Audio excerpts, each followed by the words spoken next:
मेरा नाम एरिया है और मैं ये कहानी इसलिए लिख रही हूँ क्योंकि अगर मैं चुप रही तो शायद रस्सी फिर किसी और के गले तक पहुंच जाएगी।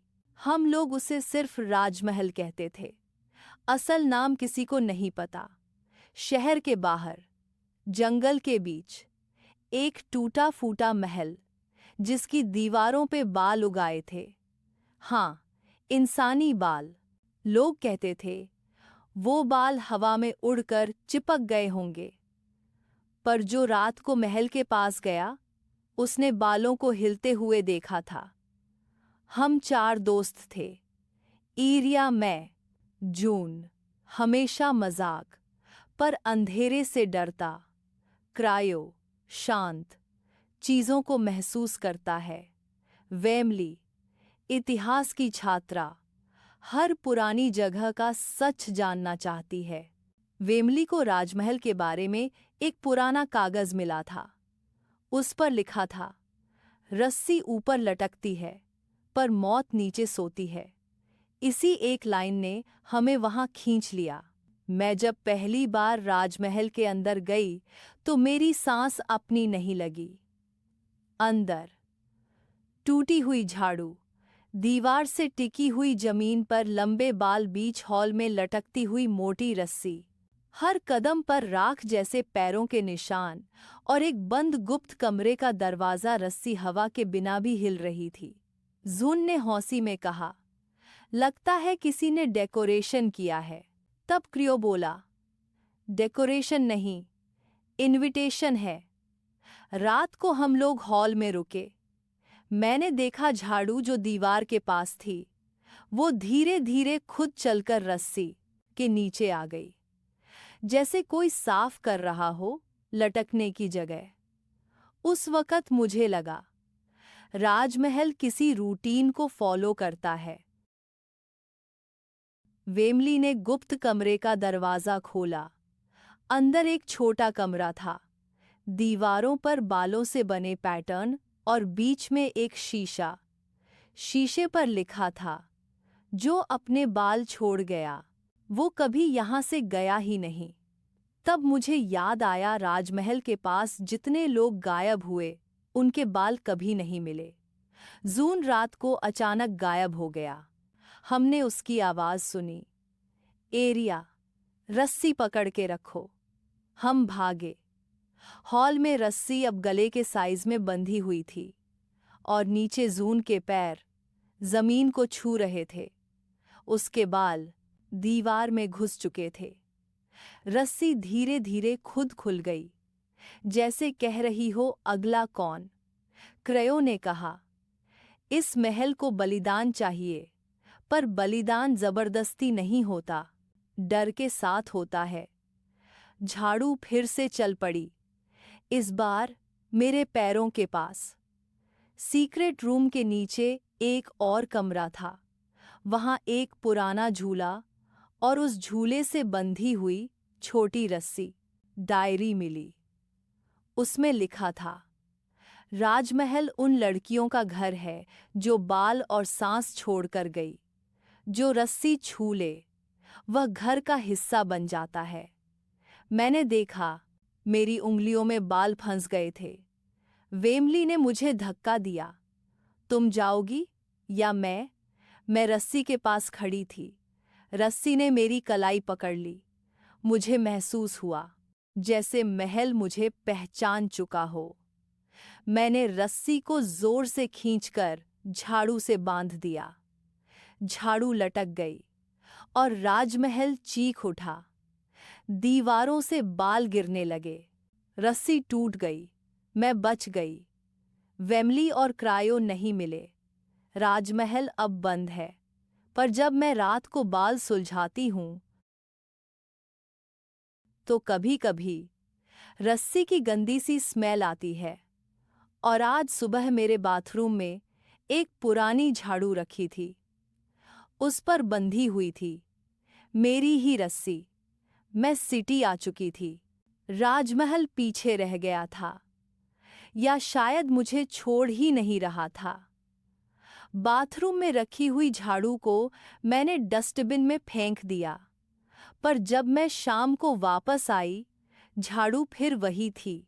इस बार उस पर बांधी रस्सी थोड़ी और छोटी हो गई थी, जैसे किसी ने उसे काट कर नाप लिया हो, और मिरर के नीचे लिखा था, बालों से घर बदल जाता है, नियम नहीं। उस रात मुझे नींद नहीं आ रही थी। छत से टिप टिप आवाज आ रही थी। मुझे लगा पानी टपक रहा है, पर जब मैंने हाथ ऊपर किया, मेरी उंगलियों में बाल आ गए। छत के पंखे से बाल लटक रहे थे, बिल्कुल वैसे ही जैसे राजमहल के हॉल में रस्सी लटकती थी। फैन चालू नहीं था, फिर भी बाल घूम रहे थे। मेरे फोन पे एक मिस्ड कॉल थी, नंबर अज्ञात। वॉइस मेल आया, प्ले किया तो, एरिया, झाड़ू सिर्फ साफ नहीं करती, वो जगह तैयार करती है। क्रायो की आवाज थी, पर क्रायो तो राजमहल से जिंदा निकला ही नहीं था। अगली सुबह मेरी अलमारी का एक हिस्सा, जो पहले कभी खुला ही नहीं होता था, खुद खुल गया। अंदर एक छोटा सा कमरा, बिल्कुल राजमहल के गुप्त कमरे जैसा। दीवारों पर बाल, बीच में एक शीशा, और शीशे पर वही लाइन, जो अपने बाल छोड़ गया, वो कभी यहां से गया ही नहीं। अब मुझे समझ आया, राजमहल कोई जगह नहीं था, राजमहल प्रक्रिया था। डायरी का अगला पन्ना, जो मुझे पहले नहीं मिला था, अब मेरे बिस्तर के नीचे पड़ा था। उसमें लिखा था, राजमहल हर उस लड़की को चुनता है जो डर को समझने लगती है। पहले बाल, फिर सांस, फिर आवाज, और आखिर में नाम। मैंने अपना नाम धीरे से बोला, एरिया। मुझे मेरी आवाज मेरी नहीं लगी। उस रात झाड़ू खुद चलकर मेरे बेड के पास आ गई। रस्सी धीरे धीरे मेरी गर्दन के साइज में आ रही थी। मिरर में मुझे वेमली दिख रही थी। उसने कहा, या तो तू किसी और को भेज दे, या फिर तू ही राजमहल बन जा। तब मुझे सच समझ आया, राजमहल एक ही बार टूटता है, उसके बाद वो किसी इंसान के अंदर शिफ्ट हो जाता है। मैं भागी नहीं, मैंने रस्सी को पकड़ ली। दर्द हुआ, सांस रुकी, पर मैंने झाड़ू को रस्सी से बांध दिया और शीशे के सामने रख दिया। शीशा फट गया, बाल जल गए, घर का तापमान सामान्य हो गया, और झाड़ू बिल्कुल साधारण हो गई। आज मैं ठीक हूं, राजमहल खत्म हो चुका है, पर मैं एक बात जानती हूं, कभी कभी रात को जब मैं बाल सुलझाती हूं, एक बाल मेरी उंगली को जोर से खींच लेता है, और मुझे लगता है राजमहल गया नहीं है, बस सो रहा है, और जब वो जागेगा तो किसी और जगह नहीं, किसी और लड़की के अंदर।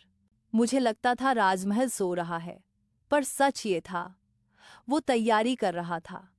मैं नॉर्मल लाइफ जीने की कोशिश कर रही थी। जॉब, लोग, बातें सब ठीक था, बस एक चीज गलत थी। मेरे बाल रोज ज्यादा गिर रहे थे। बाथरूम का नाला बंद होने लगा। तकिए पर बाल, बैग में बाल, किताबों के बीच बाल। और हर बाल थोड़ा सा गीला होता था। मुझे सपना आया, मैं राजमहल के हॉल में खड़ी हूं, पर इस बार मैं अकेली नहीं हूं। मेरे सामने बहुत सारी लड़कियां खड़ी हैं, सबके गले पर रस्सी के निशान, सबके हाथ में झाड़ू। उन्होंने एक साथ बोला, अब तू बारी नहीं है, अब तू जिम्मेदारी है। मैं चीखी, नींद खुली, मेरे गले पर लाल निशान था। उस दिन मुझे डायरी का आखिरी पन्ना मिला, वही डायरी जो पहले राजमहल में थी, अब मेरी टेबल पर रखी थी। उस पर लिखा था, राजमहल को खत्म करने का सिर्फ एक तरीका है, जो उसे जिंदा रखता है वही उसे खुद के साथ बांध कर ले। नीचे एक लाइन और थी, पर उसके बाद तुम इंसान नहीं रहोगे। मैं वापस जंगल गई। राजमहल अब पूरी तरह टूट चुका था। सिर्फ एक कमरा बचा था, गुप्त कमरा। अंदर जाते ही दरवाजा बंद हो गया। दीवारों पर बाल फिर से उग आए, रस्सी फिर से लटक रही थी और झाड़ू मेरी तरफ बढ़ रही थी। तब मुझे दिखा, रस्सी के अंदर सिर्फ मौत नहीं थी, उसके अंदर यादें थीं, डर था, उन लड़कियों की चीखें थीं जिन्हें किसी ने नहीं सुना। राजमहल उन्हें मार नहीं रहा था, वो उन्हें बांध के रखे हुए था, और मैं उनकी आवाज सुन सकती थी। मैंने रस्सी अपने गले में नहीं डाली, मैंने रस्सी को अपने बालों के साथ बांध दिया। हर बाल जो मेरा था, मैंने उसे रस्सी में लपेट दिया। दर्द हुआ, खून निकला, पर मैंने झाड़ू उठाई और रस्सी को जमीन से बांध दिया। फिर मैंने कहा, राजमहल, अब तू किसी और को नहीं लेगा, अब तू मुझे ही रखेगा। जमीन हिलने लगी, दीवारें गिर गईं, राजमहल पूरी तरह ढह गया। पर मैं वहां से निकली नहीं। आज कई साल बीत चुके हैं। लोग कहते हैं जंगल के बीच एक जगह है जहां झाड़ू खुद ही खड़ी रहती है और हवा में बालों की स्मेल आती है। कोई कहता है रात को एक लड़की बैठी दिखती है जो रस्सी को पकड़कर जमीन से बांधे रखती है। वह लड़की किसी को छूती नहीं, बस एक बात कहती है, यहां मत रुकना। तो एक बात याद रखना, अगर कभी तुम्हारे बाल बिना वजह गिरने लगे, झाड़ू अपनी जगह बदलने लगे या रस्सी देखकर बिना कारण डर लगे, तो समझ लेना राजमहल जागने की कोशिश कर रहा है और मैं अब भी उसे पकड़ के बैठी हूं।